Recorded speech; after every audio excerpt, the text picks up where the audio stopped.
Hi, friends, and welcome back to another episode of Nourish with Regina, where we talk about transforming your plate and transforming your life. Today, we're diving into a topic that I think almost everyone can relate to in some way, and that's sugar. But not in a way that feels restrictive, not in a way that feels overwhelming, uh, and definitely not in a way that makes you feel like you can never enjoy that occasional sweet treat. Because what we are really talking today about is how do we reduce sugar without feeling deprived? Because if you've ever tried to cut out sugar before, you probably know it's not as simple as just deciding to stop. There are cravings, there are habits, there are hidden sugars everywhere. And sometimes there's even this feeling of why is this so hard? And I want to start by saying very clearly, if that's been your experience, there is nothing wrong with you. Your body is actually doing what it was designed to do, and it's responding exactly the way it should. And once you understand why sugar has such a strong pull, everything will start to make more sense. So, for me, my real wake up moment with sugar didn't actually start with me. I started with my son. If you've listened to my very first podcast, I kind of explain this in a little more depth. But when he was younger, we were dealing with some behavior issues and focus challenges in school. And we began to really look at his diet. And then we started removing all the added sugar and dyes, and the difference was absolutely incredible. And I don't say this lightly. We saw changes in focus, behavior, mood, energy. And as a mom, that was such a powerful moment for me because it made me realize food isn't just fuel. Food is information for our bodies. And once I saw that what that change did for him, I started looking at my own habits.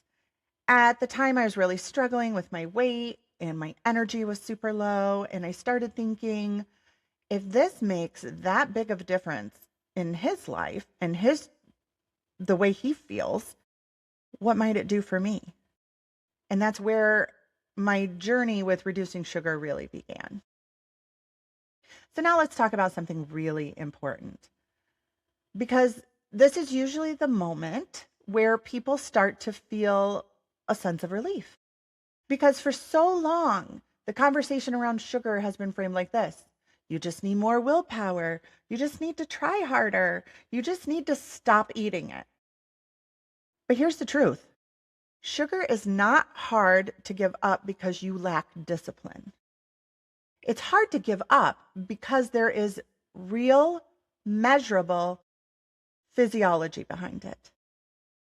So let's walk through this in a simple way. When you eat something that contains sugar, your brain releases a neurotransmitter called dopamine. And dopamine is often referred to as the feel-good chemical, but it what it really is your brain is learning a reward signal. So when you do something, your brain releases dopamine as a reward to yourself. So dopamine tells your brain this feels good. Remember this, you're going to want to do this again. It's the same system involved in habits, motivation, reinforcement, and yes, addiction pathways. So when you eat something sweet, your brain lights up and it says, that was amazing. Let's remember exactly how to get this feeling again. Now, here's where it gets really interesting.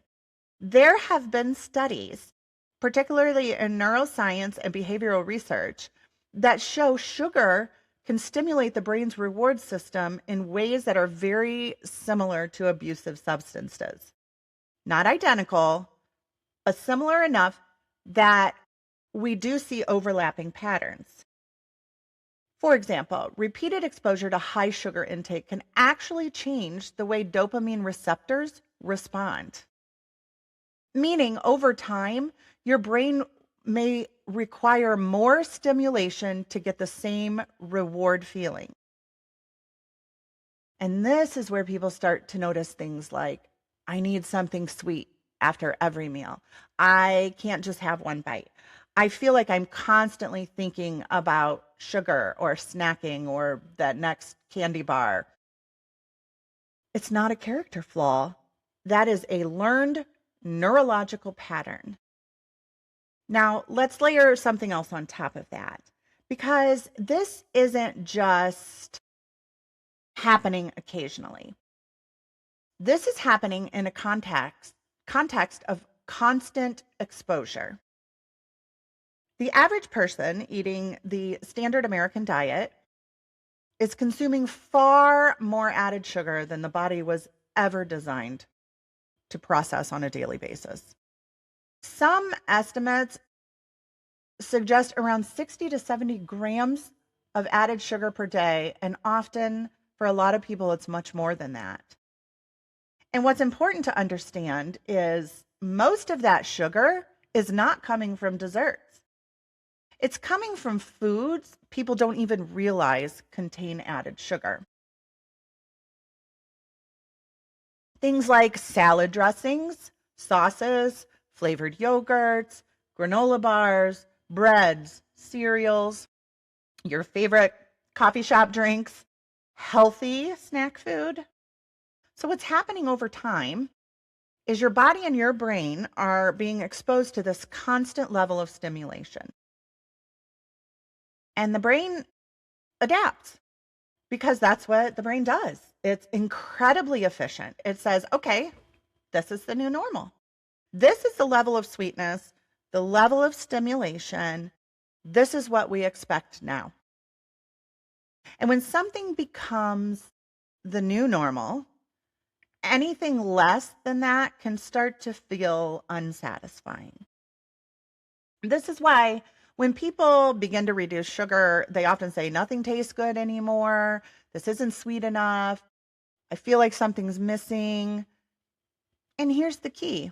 Something does feel like it's missing because your body is telling you you need sugar. Because your brain has adapted to a higher level of stimulation. And when that stimulation is reduced, there is a temporary gap. And that gap can feel like cravings, restlessness, dissatisfaction after meal, sometimes even headaches, or constantly thinking about something sweet. But here's the hopeful part. This is not permanent. The brain is adaptable in both directions. Just like it adapted to the high sugar intake, it can adapt back to lower levels. And over time, your taste buds begin to change. Your dopamine response begins to regulate. And food that once felt not sweet enough starts to taste incredibly satisfying.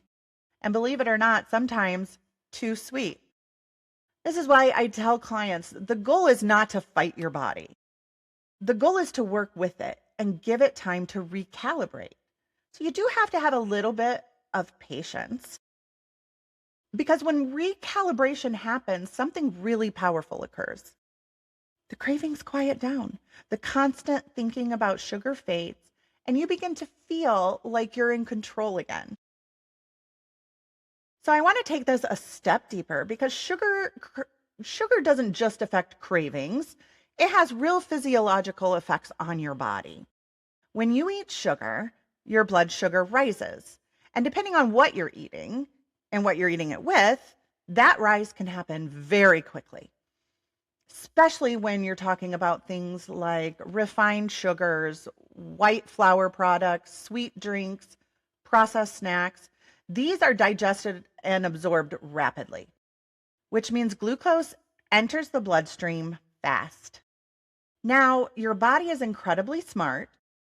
It doesn't want blood sugar to stay elevated for too long because high glucose levels in the bloodstream can actually be damaging over time.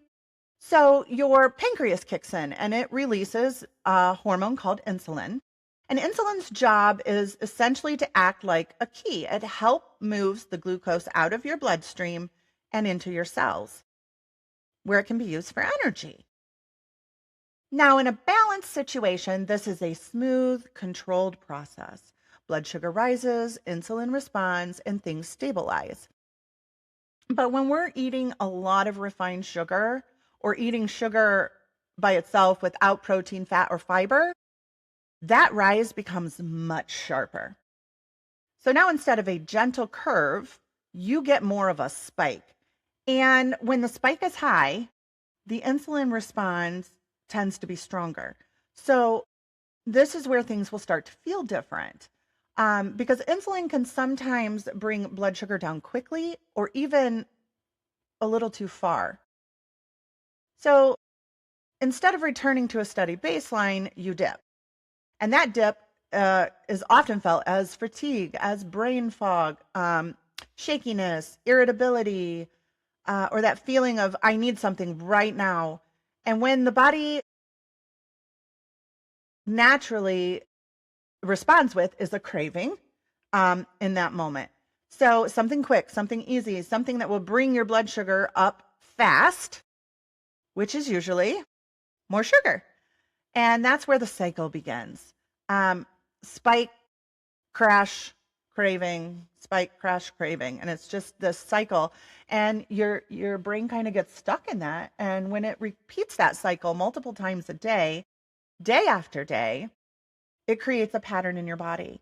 And over time, this can start to impact things like energy regulation, hunger signals, and even how your body stores fat. Because when insulin is elevated, it signals the body to store energy rather than burn it. And this is one reason why people can feel like, I'm doing everything right, but I can't lose the weight. Now let's take it one level deeper. Because this isn't just about energy or just about weight. There is also a strong connection between sugar and inflammation. When blood sugar is consistently elevated, it can lead to the production of compounds called advanced glycation end products, or AGEs. These compounds form when excess sugar binds to proteins or fats in our body, and they can contribute to cellular damage and oxidative stress. At the same time, frequent blood sugar spikes can activate inflammatory pathways in the body. If you remember last week's episode, we talked about things like the NF-κB, which is a key regulator of inflammation. So over time, a high sugar, highly processed diet can contribute to this low grade chronic inflammation. And we don't want that. The tricky part about chronic inflammation is that it's not always obvious right away. It shows up in ways that people often normalize as aging, sometimes like joint stiffness and fatigue and brain fog and headaches, difficulty concentrating, stubborn weight. People think I'm just getting older, I'm just tired, I have too much going on. This is just how I feel now. But often those are signals from our body. Now let's talk about the gut. We're going to bring the gut into this because this is where things become even more connected. Your gut is home to trillions of bacteria. We call that the gut microbiome. And those bacteria play a role in digestion, immune function, inflammation, hormone regulation, even our mood. Now, beneficial bacteria tend to thrive on things like fiber, plant-based foods, whole, unprocessed ingredients, whereas more harmful and opportunistic bacteria tend to thrive on sugar and highly processed foods. So when sugar intake is consistently high, it can shift the balance of our gut microbiome. This is called dysbiosis. And dysbiosis can lead to increased inflammation, which we've already talked about, digestive issues. If you always have a stomach ache, or, you have trouble being regular, or you're just certain foods really bother your stomach, changes in appetite and craving, and even impacts on your mood. There's so much really cool emerging research that shows that certain gut bacteria can actually influence how we respond to food, including how we process glucose and even what we crave. So when we talk about reducing sugar, we're not just talking about cutting out desserts. And when we talk about cutting things out, we're not talking about forever and always or totally 100%. Like we still need to enjoy the things in life. And I feel like we need to focus on making consistent changes so that we're living more healthy overall. Um, so so we're not just talking about cutting out desserts. We're talking about stabilizing our blood sugar. We're talking about reducing inflammation, supporting gut health, having more energy, balancing our hunger signals. It becomes a full body conversion. And that's why this matters so much. Because when you begin to stabilize that system, you're not just changing one thing, you're creating a ripple effect through your entire body. So here's where I think a lot of people get stuck with the whole reducing sugar thing. They try and remove sugar completely, but they do it from a place of restriction. And when you feel restricted, and I know I talk about this a lot, you already set yourself up for failure. You are beginning from a place of defeat. It becomes, I can't have this. I'm not allowed that. I shouldn't eat this. And that often leads to cravings and binging and starting over again Monday. That cycle can be exhausting. And I know from personal experience, it's also not sustainable. This is why the goal is never deprivation. The goal is replacement and nourishment. So let's talk about what actually works. Not perfectly, but consistently. One of the biggest things that made a difference for me was learning to build meals that kept my blood sugar stable. That means protein, healthy fats, and fiber at every meal. Because when your body is nourished, cravings naturally decrease. Because when your body is nourished, cravings don't need to be forced away, they begin to naturally die down. And this is something a lot of people don't realize at first. We tend to think cravings are about a lack of willpower, but very often they're about a lack of nourishment.